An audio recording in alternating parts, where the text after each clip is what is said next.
Hai, assalamualaikum, welcome back my YouTube channel Easy Cooking. Mau masak apapun jadi lebih mudah. Teman-teman tonton terus videonya ya, jangan lupa subscribe dan tekan tombol loncengnya. Hai, kali ini saya akan share resep dan cara membuat donat bolong isi coklat tanpa mixer, lengkap dengan tips and triknya supaya bisa keluar white ring. Donat bolong isi coklat ini bisa juga untuk ide berjualan loh, karena belum banyak yang jual. So, langsung saja kita simak videonya sampai akhir ya. Langkah pertama, campur dulu bahan-bahan keringnya. Ini ada 20 sendok makan atau 200 gram tepung terigu protein sedang atau tepung segitiga biru. Kemudian 5 sendok makan atau 50 gram tepung protein tinggi atau tepung cakra. Selanjutnya 1,5 sendok makan atau 15 gram susu bubuk. Kemudian 3 sendok makan atau 45 gram gula pasir.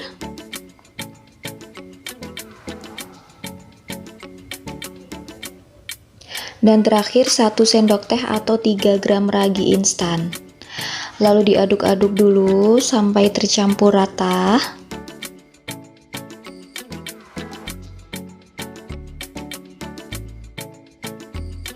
Setelah itu tambahkan 1 butir kuning telur dan 125 sampai 130 ml air. Ini airnya saya tuang secara bertahap sambil terus diuleni dengan tangan.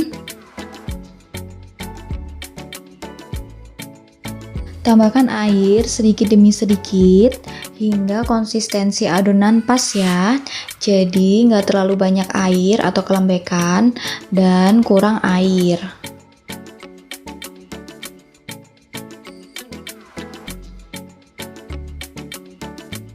Nah, kalau konsistensi adonannya udah cukup pas, hentikan penambahan airnya ya. Lalu diuleni sampai semua bahan-bahannya menyatu. Uleni sebentar saja. Nah, ini adonannya udah menyatu, tapi gula dan raginya masih banyak yang bergerindil. Selanjutnya, tutup adonan dengan plastik wrap atau kain serbet. Lalu istirahatkan selama 1 jam. Tujuannya agar tepung, gula, dan raginya terbentuk gluten secara alami. Atau proses ini bisa juga disebut sebagai proofing yang pertama.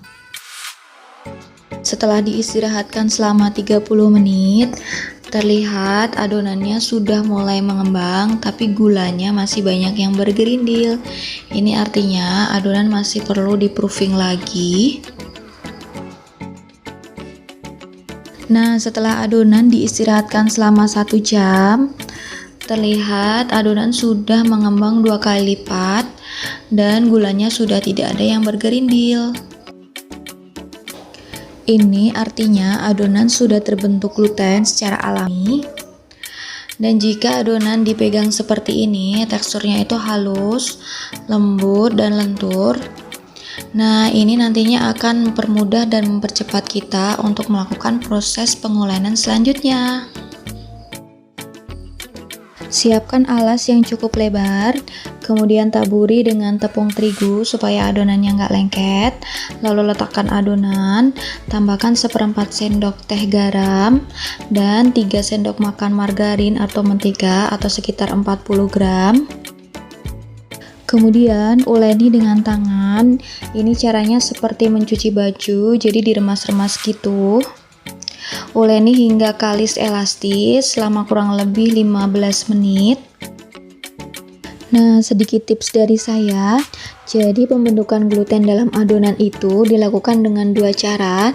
Yang pertama, adonan diuleni hingga kalis elastis, kemudian diistirahatkan. Atau cara yang kedua, adonan diuleni sebentar, kemudian diistirahatkan supaya terbentuk gluten secara alami, seperti yang saya lakukan dalam video ini.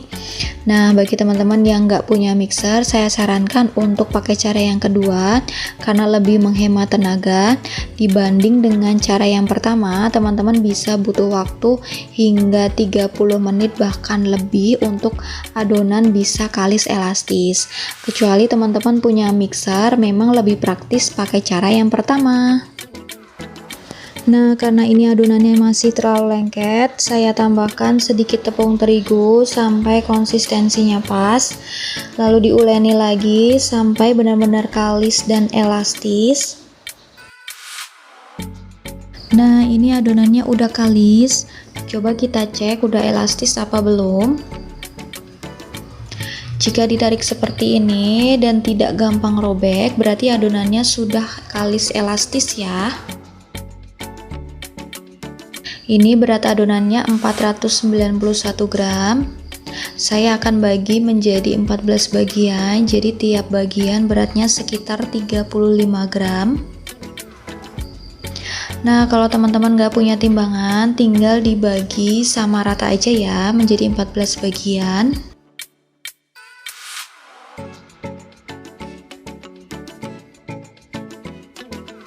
Dan jangan lupa diletakkan secara berurutan ya. Baris pertama, baris kedua, baris ketiga, dan seterusnya.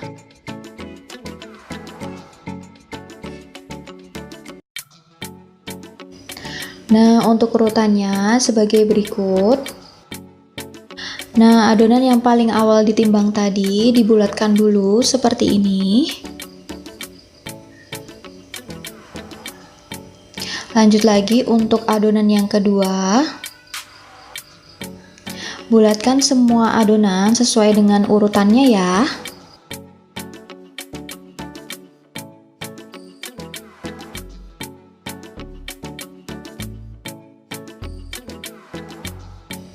Nah, untuk urutannya seperti ini. Selanjutnya, bentuk donat mulai dari adonan yang pertama kali dibulatkan sampai adonan yang paling akhir dibulatkan. Caranya, ambil adonan yang pertama, kemudian dipipihkan seperti ini. Bisa juga dipipihkan dengan gelas.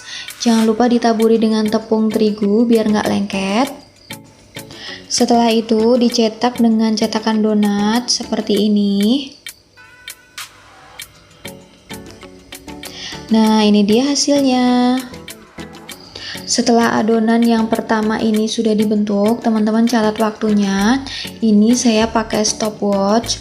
Tujuannya supaya pas kita selesai bentuk semua adonannya nanti, waktu di stopwatch ini berarti menunjukkan berapa lama adonan yang pertama kali tadi sudah diistirahatkan.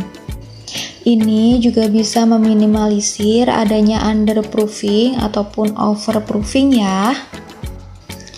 Nah, setelah adonan selesai dibentuk semua, waktu di stopwatch menunjukkan menit ke-12, itu artinya adonan yang pertama kali dibentuk tadi sudah diistirahatkan selama 12 menit.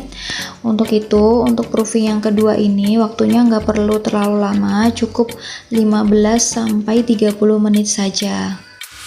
Supaya adonan tidak overproofing, istirahatkan adonan hingga mengembang sampai 80% dari kemampuannya, dan sisanya 20% akan mengembang pada saat digoreng nanti.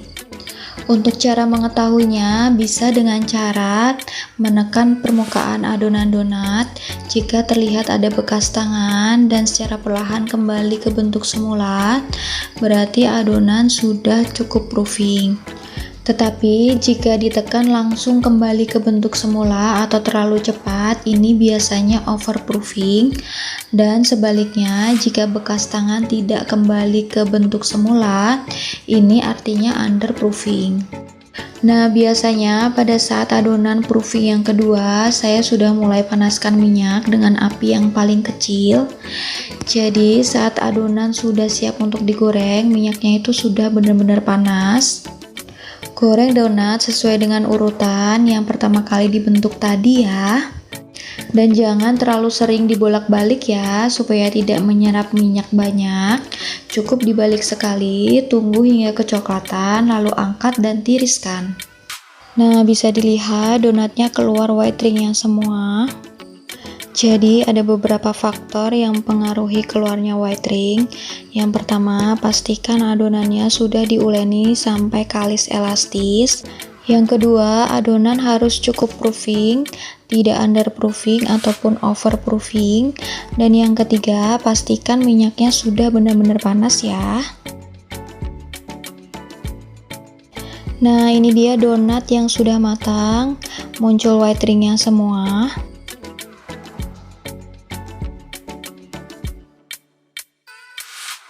Untuk tekstur donatnya seperti ini, jadi dia lembut banget. Nah, karena ini namanya donat bolong isi coklat, jadi untuk pengisian coklatnya harus dilubangi dulu, sama seperti bomboloni. Lubangi 3 titik dan pastikan searah hingga menembus ke titik yang selanjutnya. Setelah itu, tinggal diisi dengan selai coklat untuk masing-masing lubangnya. Bisa juga diisi dengan aneka macam selai seperti bomboloni.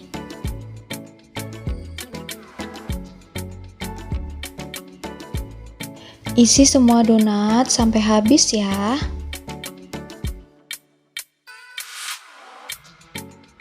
Nah, terakhir taburi dengan gula halus di atas donat supaya kelihatan lebih cantik.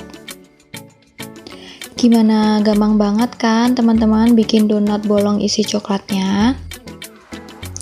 Untuk tips dan trik supaya anti gagal dan keluar white ring sudah saya jabarkan juga di kolom deskripsi ya. Donat bolong isi coklat ini bisa juga untuk ide berjualan loh, karena masih belum banyak yang jual. Dan untuk rasanya nggak perlu diragukan lagi, ini enak dan lembut banget. Teman-teman wajib cobain di rumah ya. Selamat mencoba. Thanks for watching. Please subscribe, like, comment, share. Terima kasih sudah nonton videonya sampai akhir. Semoga menginspirasi dan bermanfaat. Wassalamualaikum.